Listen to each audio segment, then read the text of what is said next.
Hi guys, welcome back to Arts Unfiltered, a space where we talk about real emotions, real connections, and all the little things that shape how we love, heal, and grow. If you've been on this journey with me, you already know it's all about honesty here, even when it's not easy. And if you are new here, welcome. Now, what if I told you that one of the biggest missing pieces in our friendships and relationships isn't love, loyalty, or even trust? It's listening. Today's episode is a form of reminder, a reminder about something most of us do, sometimes subtly, sometimes without even realizing, but it deeply impacts the people we care about. And that's the way we fail to truly listen. Think about it. We talk a lot about how to be good friends, how to love better, how to show up for people, but very rarely do we stop to ask ourselves, do I actually know how to listen? Because listening is more than keeping quiet when someone else talks. It's presence, it's attention, it's making someone feel safe enough to be human without judgment. And sadly, many of us fail at this without even realizing. Now, as usual, let me make it personal. A friend once told me, Yusuf, you always try to give me solutions, but sometimes I don't need that.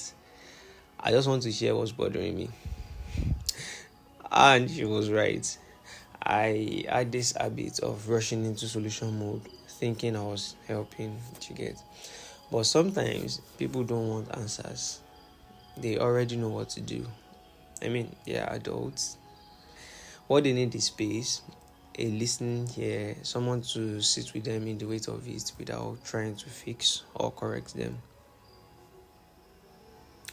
But there's another thing we often get wrong. When someone shares, instead of holding that moment, we hijack it. Sometimes we compare problems. Say, a friend says, I'm overwhelmed at work. And instead of listening or showing some form of empathy, we reply, you think you're stressed?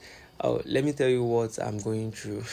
And at that point, their moment is gone and the spotlight is back on us. Other times, we demean their struggles. We tell them it's not that deep, or other people have it worse. And in doing so, we make them feel small for even speaking up. The truth is, both of these responses do the same thing. They silence people, and the next time they may not feel comfortable coming to us again. Now, listening isn't only about pain, it's also about joy. These parts matters too. They are both sides of a coin. Because just like we can dismiss someone's struggles, we can also dismiss their wins. Maybe someone tells you they bought something small, something that doesn't even look significant to you, but you don't know the sacrifices, the late nights, the quiet prayers that went into that moment. What looks ordinary to you might be their sign that God still shows up. I remember reading about a woman who gave birth, and a friend casually said in the hospital, wow, with how big your tummy was, I thought you were going to have twins. What she didn't know was that the woman did give birth to twins, but one of them died at birth. Imagine turning someone's celebration into a reminder of grief, all because we weren't careful enough to just honor our story as it was. That's the thing. Listening is about respect. It's about saying, I hear you, your struggles matter, your joy matters, you matter.